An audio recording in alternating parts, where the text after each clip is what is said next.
सभी छात्रों का स्वागत। हमारा अतीत 2 सामाजिक अध्ययन कक्षा 7वीं अध्याय 3 दिल्ली के सुल्तान भाग 1 इसके बारे में हम जानकारी लेंगे। अब ये देखिए, आप ऐतिहासिक दिल्ली का मानचित्र यहाँ देख सकते। आप ये यमुना नदी और ये दिल्ली का लाल किला और ये पूरा दिल्ली का मानचित्र। अभी दिल्ली शहर का जो महत्व है, जैसा अध्याय 2 में देखा कि कावेरी डेल्टा जैसे क्षेत्र बड़े राज्यों के क्षेत्र बन गए। जैसा चोलों की राजधानी जो है वहीं पर थी। जो कावेरी नदी के डेल्टा के आसपास का क्षेत्र पानी और ज़मीन, जल सिंचन की सुविधा और उपजाऊ ज़मीन के कारण वह क्षेत्र आबाद था। इसी तरह अध्याय 2 में ऐसे किसी राज्य का जिक्र नहीं है जिसकी राजधानी दिल्ली रही हो। तो इस तरह दिल्ली का उत्तर भारत में महत्व जैसा था वैसा कावेरी डेल्टा का था। इसकी वजह यह है कि दिल्ली महत्वपूर्ण शहर 12वीं सदी में बना। जैसा कि हम तालिका 1 में भी देखेंगे कि पहले तोमर राजपूतों के काल में दिल्ली किस तरह साम्राज्य की राजधानी बनी। अभी आप उसमें देखेंगे, आज के दिल्ली का नाम इंद्रप्रस्थ था। इंद्रप्रस्थ पहले खांडोप्रस्थ था और यमुना नदी के किनारे प्राचीन राज्य एक राजा ने बसाया। प्राकृतिक कारण से ये उजाड़ गया। अब जैसा कि उजड़ गया क्षेत्र में दानव राजमय और उसके कुल के लोग रहते थे या नागकुल के लोग भी रहते थे। ये क्षेत्र हस्तिनापुर यानी मेरठ के अंतर्गत आता था। तो इस तरह उसका कोई इतिहास है और पुराना किला आज भी वहाँ दिल्ली में मिलता है और ऐसा कहा जाता है कि वो पांडवों की राजधानी स्तर पर रही होगी। जैसा कि मगध काल में जो दिल्ली है, तो मौर्य काल में इंद्रप्रस्थ या दिल्ली का कोई महत्व नहीं था, कारण राजनीतिक शक्ति का केंद्र मगध था। मौर्य काल के बाद 1300 वर्ष तक दिल्ली और आसपास क्षेत्र यह महत्वहीन था, लेकिन बार बार दिल्ली को उजाड़ा गया और बार बार दिल्ली को बसाया गया। तोमर राजा काल में जैसा दिल्ली का उदाहरण हम देखते हैं, मौर्य और गुप्त साम्राज्य के बाद दिल्ली का जिक्र 737 ईस्वी में मिलता है। इस दौर में राजा अनंगपाल तोमर ने दिल्ली यानी इंद्रप्रस्थ से 10 मील दक्षिण में अनंगपुर बसाया और 1180 में चौहान राजा पृथ्वीराज तृतीय ने किला राय पिथौरा बनाया। अभी आप यहाँ देखेंगे कि 12वीं सदी में मध्य में तोमरों ने अजमेर के चौहानों, जिन्हें चाहमान के भी नाम से जाना जाता है, उन्हें हरा दिया, परास्त किया। तोमरों और चौहानों के राज्यकाल में ही दिल्ली वाणिज्य का एक महत्वपूर्ण केंद्र बन गया। मतलब दिल्ली जो है व्यापार का केंद्र उसको बना दिया। जैसा कि पृथ्वीराज चौहान जो उसने राजधानी बनाया, हर्षवर्धन के साम्राज्य के बिखरने के बाद अनेक छोटी मोटी रियासतें बनी। उनमें 12वीं सदी में पृथ्वीराज चौहान की एक रियासत थी, उसकी राजधानी दिल्ली थी। जैसा कि कुतुब मीनार और मेहरौली का भाग उस क्षेत्र उनके राजधानी के अंदर आता था। अभी इस शहर में बहुत सारे समृद्धशाली जैन व्यापारी रहते थे और जिन्होंने अनेक मंदिरों का निर्माण किया। आज भी आपको मेहरौली के आसपास के परिसर में इस तरह के मंदिर, जैन मंदिर दिखाई देते हैं। उस समय दहली वाला कहे जाने वाले सिक्के भी डाले जाते थे, जो काफ़ी प्रचलन में थे, क्योंकि वह व्यापार का केंद्र बना था और आदान प्रदान उस मुद्राएं या पैसों सिक्कों से होती थी। जैसा कि गौरी काल में जो दिल्ली को उजाड़ा गया, मोहम्मद बिन कासिम के बाद मोहम्मद गजनी और घोरी, उन्होंने काफ़ी बार आक्रमण किए और कत्लेआम और लूटपाट की और दिल्ली को उन्होंने उजाड़ दिया।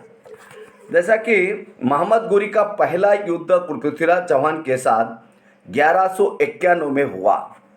कई बार आक्रमण हुए, दिल्ली से लोग भागे। गोरी ने भारत से लौटते समय अपने गुलाम जो कुतुबुद्दीन ऐबक है उसको दिल्ली का सुल्तान यानी शासक उसको घोषित कर दिया। 13वीं सदी के आरंभ में दिल्ली सल्तनत की स्थापना हुई और इसके साथ दिल्ली एक ऐसे राजधानी में बदल गई जिसका नियंत्रण इस उपमहाद्वीप के बहुत बड़े क्षेत्र पर फैला था। जैसा कि हम तालिका 1 में देखेंगे कि कौन कौन से शासक इन्होंने दिल्ली पर शासन किया। अभी आप यह देखिए, यह राजपूत वंश या अनंगपाल जैसा आरंभिक 12वीं शताब्दी 1165 आप देखिए 1130 से 1145 अनंगपाल, चौहान 1165 से 1192, पृथ्वीराज चौहान 1175 से 1192, और जो आरंभिक तुर्की शासक है उनका कार्यकाल 1206 से 1290 आता है। उसमें कुतुबुद्दीन ऐबक, जिसका हमने अभी जिक्र किया, ये मेहरुली में कुतुबुद्दीन ऐबक ने अपनी राजधानी बनाई। आज भी आप लोग मेहरुली के पास जाते हैं तो वहाँ आपको कुतुब मीनार मिलता है। जैसा कि कुतुब मीनार कुतुबुद्दीन ऐबक ने बनाया। दिल्ली से 1206 में उन्होंने अपने शासन की शुरुआत की और इसके बाद दामाद अल्तमश को सुल्तान बनाया। बाद में उसकी बेटी सुल्तान रजिया शासक बनी और इसके बाद खलजी वंश की शुरुआत होती है। अब यहाँ पर आप देखेंगे मोहम्मद तैमूरलंग का दिल्ली पर आक्रमण होता है। चंगेज खान के बाद तैमूरलंग 1369 में समरकंद का शासक बनता है और लगभग 1398 में तैमूरलंग या तैमूर भारत आकर मारपीट करता है और काफ़ी संपत्ति लूटकर यहाँ से ले जाता है। लोदियों ने तैमूर को खदेड़ दिया और बहलोल खां लोदी, आप यहाँ दे सकते हैं, या लोदी वंश जो 1451 से लेकर 1489, उसके पहले सैयद वंश आता है, उनका शासक खिज खान, तो 1414 से लेकर 1421, लेकिन उसके बीच में कई सारे या खलजी शासक भी आते हैं। आगे उनका विस्तृत हम जानकारी लेंगे। जैसा कि खिलजी वंश में जलालुद्दीन खिलजी 1290 से 1296, अलाउद्दीन खिलजी 1296 से 1316, और यह तगलक वंश गयासुद्दीन तगलक 1326 से 1324, 1320 से 24, और मोहम्मद तगलक जिन्होंने अपनी राजधानी दिल्ली से हटाकर देवगिरी लाया था वह 1324 से 1351, और उसके बाद फिरोजशाह तगलक 1351 से 1388। मतलब ये सभी शासक दिल्ली के शासक थे। अब ये लोदी वंश की वहाँ शासक सत्ता आ गई। जैसा कि हमने यहाँ देखा, बहलोल खां लोदी, सिकंदर लोदी और इब्राहिम लोदी। इब्राहिम लोदी को 1526 के पानीपत के युद्ध में बाबर ने हरा दिया और सत्ता का हस्तांतरण हुआ। लेकिन यह सुल्तान वंश की सत्ता समाप्त होती है और मुगल वंश की सत्ता का आरंभ होता है। 1526 में इब्राहिम खान लोदी और बाबर के बीच में युद्ध होता है। उसमें इब्राहिम खान लोदी को हराया जाता है और बाबर ने अपनी राजधानी आगरा को बनाते हो, और बाबर के बाद उनका बेटा सत्ता में हुमायूं आता है। लेकिन उसके बीच में एक हिंदू, दिल्ली के अंतिम हिंदू सम्राट हेमचंद्र विक्रमादित्य, जिनको हम हेमू के नाम से जानते हैं, हेमचंद्र ने पंजाब से बंगाल तक 1553 से 1556 अफगान विद्रोहियों के खिलाफ 22 युद्धों को जीता और 7 अक्टूबर 1556 को दिल्ली के पुराना किला में अपना राज्याभिषेक तक उन्होंने मना दिया। पानीपत की दूसरी लड़ाई 5 नवंबर 1556 में अकबर और हेमू के बीच में हुई। उसमें अकबर की जीत हुई और एक तीर हेमू के आंख में चला गया और वो घोड़े से गिर गए। ये उनके सैनिकों ने देखा और उसके बाद वो भाग गए और उसमें हेमू का अंत हुआ। अब उसके बाद अकबर या बैराम खां, ये अकबर तो छोटा था लेकिन उनके नाम पर शासन चलता था, लेकिन उनका अभिभावक था बैराम खां। उन्होंने उनके सिर काट दिए और उसके बाद दिल्ली और आगरा पर अब अकबर का कब्जा हुआ। अकबर के बाद शाहजहाँ ने शाहजहानाबाद ये शहर बसाया और उसके लिए उसने 46 लाख रुपए उस समय खर्च किए। तख्ते ताऊस, दामा मस्जिद, चांदनी चौक, मीना बाजार, कई सारे ऐसे उसने वास्तुशिल्प बनाए। जैसा कि 1739 में नादिर शाह का आक्रमण होता है, जो ईरान का बादशाह, उसने मुग़ल शासक मोहम्मद शाह उस समय थे और उस समय जो तख्ते ताऊस था उसको उठाकर वो ले गए। तो इसे समझ सकते हैं कि कंडीशन, परिस्थिति कैसी दिल्ली की बदली, कितने लोग आए, कितने शासक चले गए, उसका आप अंदाज़ा लगा सकते हैं। अब आगे हम देखेंगे जिस इलाके में को हम आज दिल्ली के नाम से जानते हैं वह इन सुल्तानों के अनेक नगर बसाए। अब एक मानचित्र आप दिल्ली, पूना, सीरी, जहांपना को आप देख सकते हैं। ये फिरोजाबाद है, ये फिरोज शाह कोटला। आज भी जहाँ पर आपका क्रिकेट की मैच होती है वही फिरोज शाह कोटला मैदान है। ये आप यहाँ देख सकते हैं, ये यमुना नदी को आप देखिएगा। इसके बाद हौज़े खास, सीरी, जहांपना, दिल्ली, पूना, ये कुतुब मीनार जो आपका मेहरौली के पास आता है, हौज़े सुल्तानी या तुगलकाबाद, आदिलाबाद, कई सारे शहरों का निर्माण उस समय किया गया। और उसमें आप देख सकते हैं ये यमुना नदी को आप देखिए। उसके बाद आप देखिए दिल्ली के सुल्तानों के बारे में हमको जानकारी कैसे मिलती है, क्योंकि इतिहास की कोई भी जानकारी प्राप्त करने के लिए भौतिक साधनों की, मौखिक साधन और लिखित साधनों की आवश्यकता होती है। तो अभिलेख यानी जो शिलालेख है उनके जरिए सिक्के उस समय के जो तैयार किए थे, और स्थापत्य यानी आज भी आप दिल्ली शहर में जाते हैं तो आपको बड़ी बड़ी इमारतें मिलती हैं। जैसा हुमायूं का मकबरा आज भी आपको दिल्ली में मिलता है, बड़ी ज़बरदस्त वास्तुशिल्प है। कभी आपको देखने का मौका मिलता तो आप ज़रूर देखिए, और उनके माध्यम से कई सूचना हमको हासिल हुई है।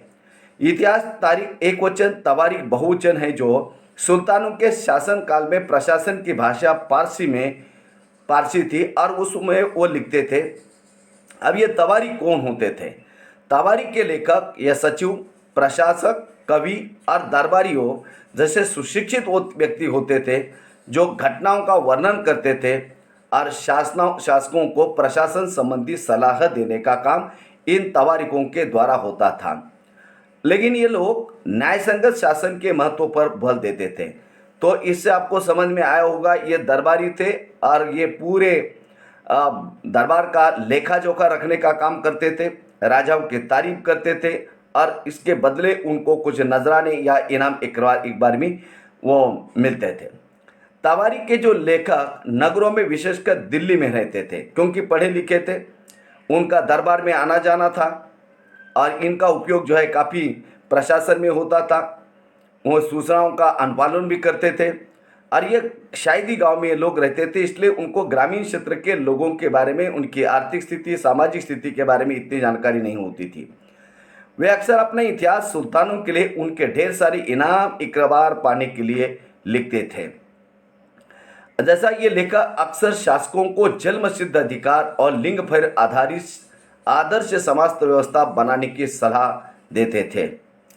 उनके विचारों से सारे लोग सहमत नहीं होते थे, लेकिन उसके बाद भी अभी आप ये जन्मसिद्ध अधिकार क्या होता था? जन्म के आधार पर विशेष अधिकार का दावा। जैसा कि लोग मानते थे कि कुलीन व्यक्तियों को कुछ खास परिवारों में जन्म लेने के कारण शासन करने के अधिकार विरासत में मिलता है। मतलब जैसा राजा का बेटा है वो राजा ही बनेगा। इसी तरह जो विशेष अधिकारी वर्ग है, उनको खास अधिकार होने के कारण वो जो भी अधिकार है वो औरों से वो अलग है। जैसा लिंग भेद, स्त्रियों तथा पुरुषों के बीच सामाजिक तथा शरीर रचना संबंधी अंतर, आमतौर पर तर्क दिया जाता है कि ऐसे अंतर के कारण पुरुष स्त्रियों के तुलना में श्रेष्ठ होते हैं। मतलब यहाँ पर लिंग भेद किया जाता था। महिला और पुरुष, इनमें सबसे ताकतवर पुरुषों को माना जाता था। तो इस तरह का सिद्धांत, हालांकि सभी लोग उससे सहमत नहीं होते थे। अब यह देखिए उस समय कागज तैयार या पांडुलिपि तैयार करने के 4 चरण क्या थे। अब यह देख सकते आप पांडुलिपि तैयार करने में, उसमें पहले आपको कागज की लुगदी बारीक तैयार करनी पड़ती थी। या देख सकते आप वो लकड़ी से बारीक, काफ़ी मेहनत का काम होता था। आज के जैसे आप कागज का इस्तेमाल कर रहे हैं, फेंक रहे कागज इधर उधर, तो उस समय एक कागज का टुकड़ा बनाने के लिए काफ़ी समय लगता था। अब ये पहले प्रक्रिया के अंदर आप देखिएगा वो कागज तैयार कर रहा है, दूसरे प्रक्रिया के अंदर लेखन कर रहा है, और अब यह तीसरी प्रक्रिया आप देखिए, उसमें कोई महत्वपूर्ण जो शब्द होते थे या अनुच्छेद होते थे, उसके ओर ध्यान आकर्षित करने के लिए सोने का पिघलाकर उसको लगा देते थे। आप यह देख सकते हैं, सोने को पिघलाकर वो उसके ऊपर लगा देंगे। आज भी आप लोग, आपके होमवर्क के या क्लास वर्क की नोटबुक होती है, उसके अंदर कोई इंपॉर्टेंट शब्द होता है तो आप उसको अंडरलाइन करते रेड पेन से या कोई अन्य कलर से आप उसको, ताकि वो आपको देख सके। तो इस तरह उस जमाने में पांडुलिपियों के ऊपर भी सोने का पिघला हुआ जो ये उसके नीचे वो लगाया जाता था, प्रयोग किया जाता था, और इसके बाद उसकी जिल्द तैयार करती थी।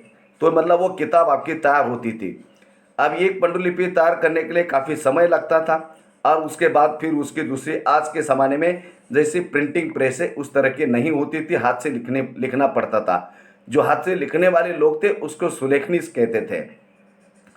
अब ये न्याय चक्र क्या है? 13वीं सदी के इतिहासकार फक मुदब्बिर ने लिखा था, राजा का काम सैनिकों के बिना नहीं चल सकता, क्योंकि यदि राजा के पास सैनिक नहीं है तो अपनी प्रजा की रक्षा वो नहीं कर सकता। अब ये एक प्रकार की ये साइकिल है। सैनिक वेतन के बिना नहीं जी सकते।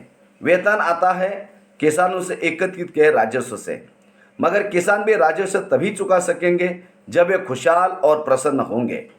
ऐसा तभी हो सकता है जब राजा न्याय और ईमानदार प्रशासन को बढ़ावा दे। अभी आपको एक प्रकार की साइकिल है। राजा ने सभी को सुरक्षित रखना है, राजा ईमानदार होना चाहिए, न्यायदर्शी होना चाहिए, और इसके अलावा जो किसान हैं उन्होंने अपना समय पर टैक्स देना चाहिए, ताकि उस टैक्स से सैनिकों को पैसा दिया जाता है, वह सैनिक आपकी सभी की सुरक्षा करता है। तो एक दूसरों से उसका संबंध था ये न्याय चक्र का। अभी आप देखिए ये रजिया सुल्तान के बारे में। इनका पीरियड जो है आता है 1236 से 1240। ये दिल्ली पर शासन करने वाली पहली महिला शासक रजिया सुल्तान हैं। आप यह देख सकते हैं। इनका जन्म 1205 बुदौन भारत में। पिता का नाम शमसुद्दीन अल्तमश। इनको 3 भाई और पहली ये महिला शासक है। 10 नवंबर 1236 दिल्ली के सुल्तान बनी। उन्हें जलालत उद्दीन रजा के नाम से भी जाना जाता है। सुल्तान बनने के बाद वह पुरुषों का वेश परिधान करके आती थी। आज 14 अक्टूबर 1240 में दिल्ली में रजिया सुल्तान को मार दिया गया। तो आप ये देख सकते हैं रजिया सुल्तान का चित्र। ये रजिया सुल्तान 1236 में सुल्तान इल्तमश की बेटी रजिया ये सिंहासन पर बैठी। और उस समय के जो इतिहासकार थे मिन्हाज सिराज। अब ये मिन्हाज सिराज कौन थे? अल्तमश का उनको संरक्षण प्राप्त था। उन्होंने तबाकत ए नासिरी की रचना की थी। तो मिन्हाज सिराज ने स्वीकार किया कि अपने सभी भाइयों में वह सबसे अधिक योग्य और सक्षम थी। अब ये मिन्हाज सिराज उस समय अल्तमश के दरबार में थे, ये इतिहासकार थे, और उन्होंने तक कहा है कि रजिया सुल्तान अन्य भाइयों से अधिक वो सक्षम थी। लेकिन फिर भी वो एक रानी को शासक के रूप में मान्यता नहीं दे पा रहा था, क्योंकि उस समय जैसा कि हमने पिछले स्लाइड में देखा लिंग भेद था। स्त्री और पुरुष कभी महिला सिंहासन पर आरूढ़ हो ही नहीं सकती, शासक नहीं बन सकती, ऐसा उस समय के लोगों का कहना था। उसके बावजूद भी अल्तमश ने अपनी बेटी रजिया सुल्तान को दिल्ली का सुल्तान बनाया। दरबारजन भी उसके स्वतंत्र रूप से शासन करने की कोशिश से प्रसन्न नहीं थे। हालांकि 1240 में उन्हें जो है हटा दिया गया, मार दिया गया। तो इस तरह रजिया सुल्तान का अंत हुआ। अब ये मिन्हाज सिराज का अब चित्र ये देख सकते हैं। ये इतिहासकार, उनको अल्तमश का संरक्षण प्राप्त था और उनने तबाकत या नासरी नाम की रचना की है। कई सारे जो शासक है उनके बारे में जानकारी उन्होंने लिख कर रखी है। आज उन्हीं इतिहासकारों की बदौलत हमको उस समय का इतिहास, पूरी जानकारी, उस समय की आर्थिक, सामाजिक और राजनीतिक स्थिति के बारे में जानकारी मिलती है। अभी आप देखिए रजिया के बारे में मिन्हाज सिराज के विचार क्या थे, क्योंकि उस समय वह दरबार में थे। मिन्हाज सिराज का सोचना था कि ईश्वर ने जो आदर्श समाज व्यवस्था बनाई है उसके अनुसार स्त्रियों को पुरुषों के अधीन होना चाहिए।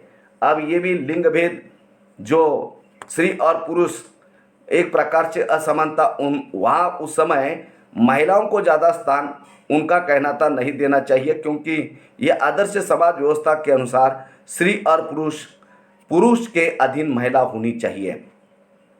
रानी का शासन इस व्यवस्था के विरुद्ध जाता था, क्योंकि रानी को शासक बनाता, एक महिला को शासक बनाया था। इसलिए वो पूछता है खुदा की रचना के खाते में उसका ब्यौरा चूंकि मर्दों की सूची में नहीं आता, मतलब रजिया सुल्तान ये मर्द नहीं है, ये महिला है, इसलिए इतनी शानदार खूबियों से भी उसे आखिर हासिल क्या हुआ, क्योंकि काफ़ी दरबार के लोग एक 40 सरदारों का गुट था, वो तक उनको विरोध करता था, बाकी अन्य लोग भी विरोध करते थे।